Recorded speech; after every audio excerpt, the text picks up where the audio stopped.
बने रहिए BA news live के साथ। खबर हमारी, फैसला आपका। इस वक्त की बड़ी खबर, ब्यूरो नागेश गुप्ता के साथ।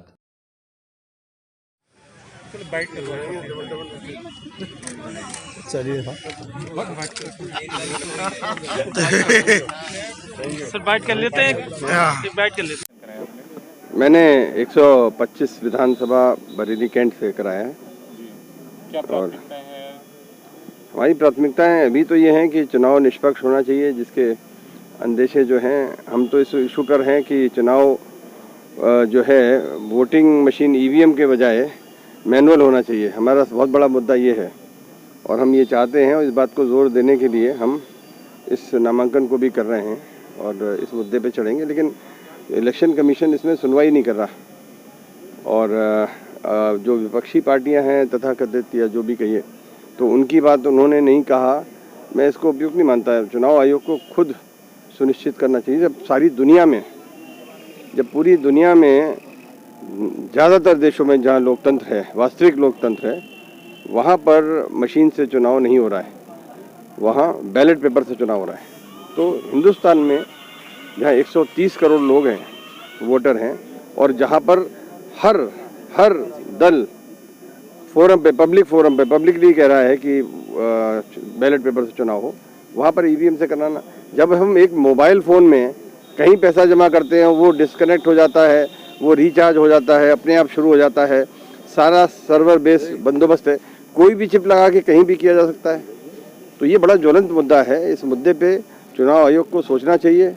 और अगर मेरा तो ये मानना है, हमें ये अंदेशा है कि कहीं सुप्रिया हिरन जी का पर्चा कहीं खारिज ना कर दें, तो हमें इसलिए नामांकन करना पड़ रहा है कि चलो भाई, अगर ऐसा कुछ हुआ तो हम कम से कम स्टैंड बाई में तैयारी तो करें। तो इतनी शोचनीय स्थिति है कि हमें कार्यालय की परमिशन नहीं मिल रही। अब ये कि साहब किसी में कहीं कुछ निकाल दिया 2 लाइन का, ना तो कोई कोर्ट का स्टे देख रहा है और थाने से परमिशन नहीं मिल रही कि साहब आपने जो है ये वहाँ पर एक किसी ने न्यूज़ निकाल दी है, कोई विवाद है। तो साफ तौर पे ये मान लिया जाए कि आपके मन में डर है कि कहीं ऐसा निश्चित रूप से नामांकन आपका कैंसिल हो जाए। निश्चित रूप से हमें पार्टी के कई साथियों ने, कई कार्यकर्ताओं ने और जनता ने भी इस बात को किया कि भाई, जिस तरीके से जो लक्षण दिखाई पड़ रहे हैं कि चुनाव कार्यालय की, प्रधान चुनाव कार्यालय की परमिशन नहीं मिल रही, मेरा तो निवेदन अनुरोध है कि चलिए, सुप्रिया हिरन जी का जो है यहाँ पर 30 साल से चुनाव का वो चल रहा है, कार्यालय बनता रहा है, मेयर के चुनाव में, लोकसभा के चुनाव में सुप्रिया जी के, और अब उसी बिल्डिंग के लिए ये हो रहा है कि यहाँ पर नहीं होगा। तो ये मैं क्या चुनाव आयोग से शिकायत करने जा रहे हैं? बिल्कुल शिकायत करेंगे। प्रशासन इसमें कमियां निकाल। आपने कांग्रेस छोड़ी है, कांग्रेस के कुछ कार्यकर्ता जो है, नेता कुछ कर रहे हैं। सवाल कांग्रेस या हमारे विरोधी क्या कर रहे हैं ये नहीं, चुनाव आयोग क्या कर रहा है, प्रशासन क्या कर रहा है, ये महत्वपूर्ण है।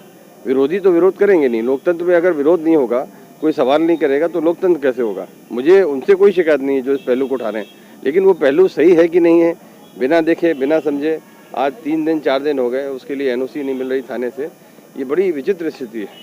समाजवादी पार्टी उभर कर सामने आई है, ऐसा क्या आपको लगता है कि प्रशासन कहीं ना कहीं मतलब भेदभाव कर रहा है?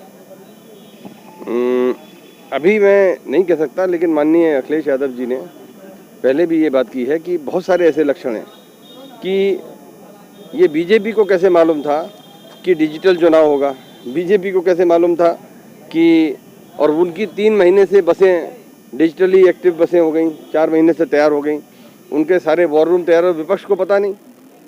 तो मतलब ये जो कोरोना वाली बात है, कोरोना के आधार पर अब जब चुनाव की सारा फेज़ निकल गया, पहला फेज़ दूसरा फेज़ निकल गया, तो इसने रिस्ट्रिक्शन लगाना गरीब आदमी के लिए तो चुनाव लड़ना ही मुश्किल हो जाएगा।